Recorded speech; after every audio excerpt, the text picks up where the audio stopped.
नमस्कार। आज हम बीएससी पार्ट फर्स्ट के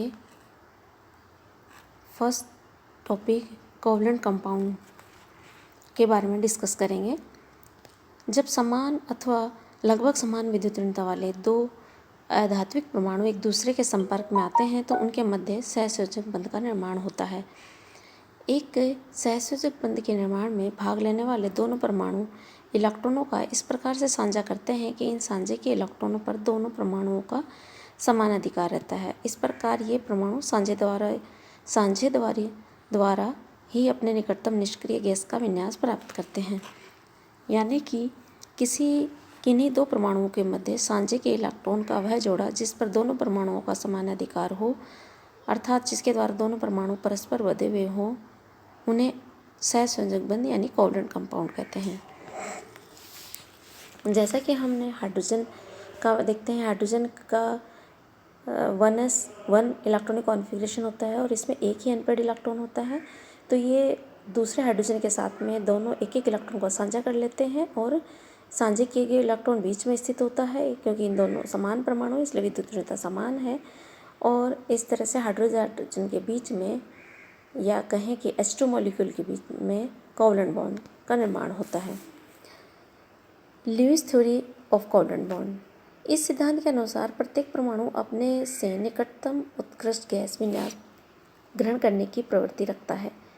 इसके लिए यदि इलेक्ट्रॉनों के स्थानांतरण द्वारा आयन बनने की संभावना न हो तो साझे द्वारा उत्कृष्ट गैस विन्यास यानी कि 1s2 यानी हीलियम या नियोन या ऑर्गन क्रिप्टॉन की व्यवस्था यानी कि अष्टक व्यवस्था प्राप्त करने का प्रयत्न करते हैं। जैसे H2 मॉलिक्यूल है, इसमें हीलियम का इलेक्ट्रॉनिक विन्यास ग्रहण करता है।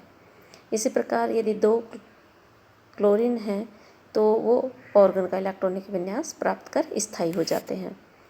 परमाणुओं के मध्य यदि 2 या 3 इलेक्ट्रॉनों का साझा हो तो उस स्थिति में उनके मध्य डबल बॉन्ड या ट्रिपल बॉन्ड बनता है और डबल बॉन्ड को हम 2 लाइनों के द्वारा और ट्रिपल बॉन्ड को 3 लाइनों के द्वारा प्रदर्शित करते हैं। इस तरह से हम देखते हैं ऑक्सीजन में डबल बॉन्ड होता है और नाइट्रोजन मॉलिक्यूल में ट्रिपल बॉन्ड होता है, क्योंकि नाइट्रोजन के बेस में 3 इलेक्ट्रॉन का साझा होता है और ऑक्सीजन में 2 अनपेड इलेक्ट्रॉन होते हैं, इसलिए 2 इलेक्ट्रॉन का साझा होता है।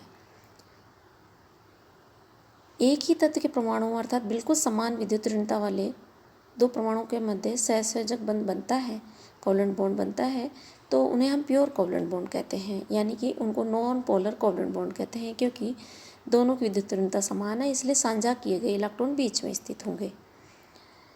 परंतु यदि अलग अलग तत्वों के परमाणु जिनकी विद्युत ऋणता के मान में बहुत कम अंतर हो, उनमें भी इस प्रकार का साझा होगा, सहसंयोजक बंध का निर्माण होगा, तो वे शुद्ध नहीं होंगे, क्योंकि जो मोर इलेक्ट्रोनेगेटिव एटम होगा बंध के इलेक्ट्रॉन वो अपनी तरफ आकर्षित करके रखेगा, इसलिए उस समय उसमें थोड़ी बहुत पोलरता आ जाएगी। और ऐसे पोलर बॉन्ड को हम पोलर कोवलेंट बॉन्ड कहते हैं, जैसे कि hydrogen fluoride, H2O, ammonia, chloroform आदि में इस तरह की पोलर कोवलेंट बॉन्ड पाया जाता है। संयोजकता के साझे द्वारा इलेक्ट्रॉनों का युग्मन हो जाता है, अतः एक परमाणु में जितने अयुग्मित इलेक्ट्रॉन होते हैं उतने ही सहसंयोजकता होती है। यानी कि अनपेड इलेक्ट्रॉन से किसी परमाणु के अनपेड इलेक्ट्रॉन से उसकी वैलेंसी डिसाइड होती है। फॉर एग्जाम्पल, फ्लोरीन की वैलेंसी 1, ऑक्सीजन की 2, नाइट्रोजन की 3, कार्बन की 4 होती है, क्योंकि फ्लोरीन में 1, ऑक्सीजन में 2, नाइट्रोजन में 3 और कार्बन में 4 अनपेड इलेक्ट्रॉन होते हैं। कार्बन के ग्राउंड स्टेट में तो 2 ही अनपेड इलेक्ट्रॉन होते हैं, परंतु जब क्योंकि इसके में मुख्य क्वांटम संख्या में इलेक्ट्रॉन ऑर्बिटल खाली है, इसलिए एक्साइटेड स्टेट में इसके पास में 4 अनपेड इलेक्ट्रॉन हो जाते हैं और इसलिए ये टेट्रावैलेंसी शो करता है। लिमिटेशंस क्या हैं ल्यूइस थ्योरी की? ल्यूइस थ्योरी बताती है कि कोई भी मॉलिक्यूल स्थायी तभी होगा जब वो उत्कृष्ट गैस का विन्यास प्राप्त करेगा। परंतु कई ऐसे तत्व हैं जो उत्कृष्ट गैस का विन्यास प्राप्त नहीं करते, जैसे नाइट्रस ऑक्साइड में नाइट्रोजन और ऑक्सीजन के बीच में एक नाइट्रोजन के पास अनपेड इलेक्ट्रॉन होता है, परंतु वो स्टेबल है।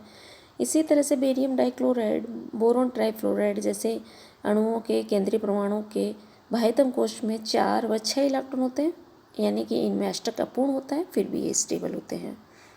इसी तरह से फास्फोरस पेंटा क्लोराइड व सल्फर हेक्साफ्लोराइड जैसे परमाणुओं के बाह्यतम कोश में 10 व 12 इलेक्ट्रॉन होते हैं, यानी इनके अष्टक का विस्तार हुआ है, परंतु फिर भी ये स्टेबल होते हैं। तो इन मॉलिक्यूल की व्याख्या ल्यूइस एसिड के द्वारा नहीं की जा सकती। इसके बाद में हम आते हैं general characteristic of covalent compound. Covalent compound के जनरल करैक्टरिस्टिक क्या है? इसमें सबसे पहले आती है फिजिकल प्रॉपर्टी।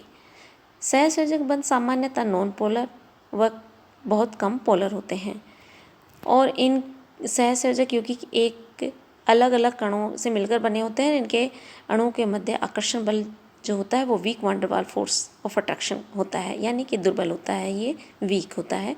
इसीलिए कोवलेंट कंपाउंड जो होते हैं वो गैसीय अथवा द्रवीय अवस्था में या फिर नरम ठोस के रूप में होते हैं। हीरा इसका यानी कि डायमंड इसका अपवाद है। क्रिस्टल स्ट्रक्चर, सहसंयोजक यौगिक छोटे छोटे सामान्यतः क्रिस्टल के रूप में होते हैं, लेकिन कुछ सहसंयोजक यौगिक की क्रिस्टल संरचना इतनी विशाल होती है कि उनके आधार पर असाधारण रूप से कठोर हो जाते हैं, जैसे हीरा है, सिलिकॉन कार्बाइड, एल्यूमिनियम कार्बाइड आदि। हीरे की संरचना sp3 संकरित कक्षक होती है कार्बन की इसमें, और एक कार्बन 4 अन्य कार्बन परमाणुओं से जुड़ा रहता है, और इस प्रकार एक चतुष्फलक बंध कार्बन कार्बन बंध होता है। और इस कारण हीरा एक सहसंयोजक यौगिक होते हुए भी बहुत अधिक कठोर होता है।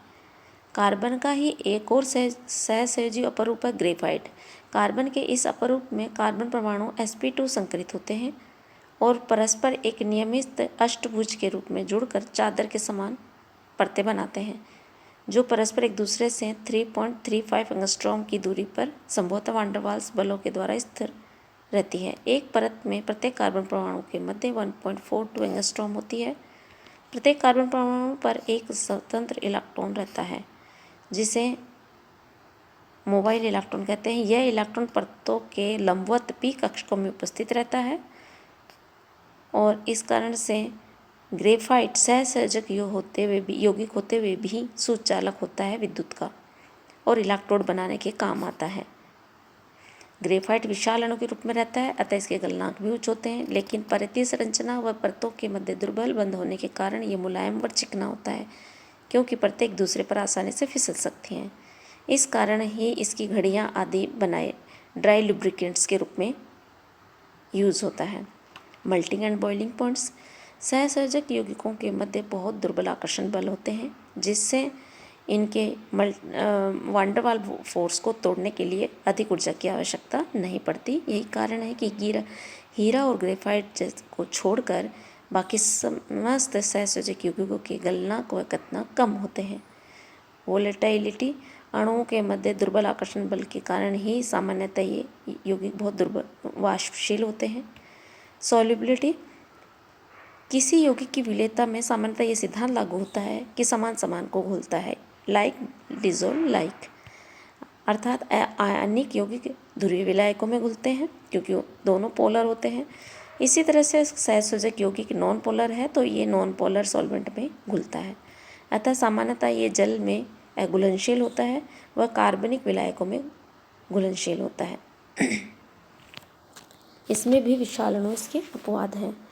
इलेक्ट्रिक कंडक्टेंस, चूँकि इन यौगिकों में मुक्त इलेक्ट्रॉन अथवा आवेश नहीं पाया जाता ग्रेफाइट को छोड़कर, इसलिए ये विद्युत के कुचालक होते हैं।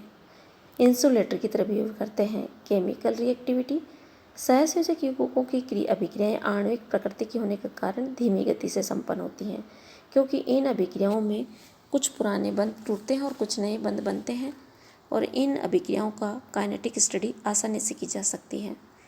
और लास्ट इनकी प्रॉपर्टी होती है आइसोमेरिज्म।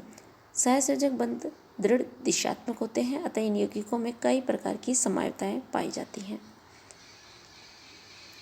इसके बाद हम नेक्स्ट टॉपिक लेंगे valence bond theory. Covalent compound को एक्सप्लेन करने के लिए, कोवलेंट बॉन्डिंग की स्टेबिलिटी को एक्सप्लेन करने के लिए वैलेंस बॉन्ड थ्योरी का सिद्धांत दिया गया, जो हम नेक्स्ट क्लास में पढ़ेंगे।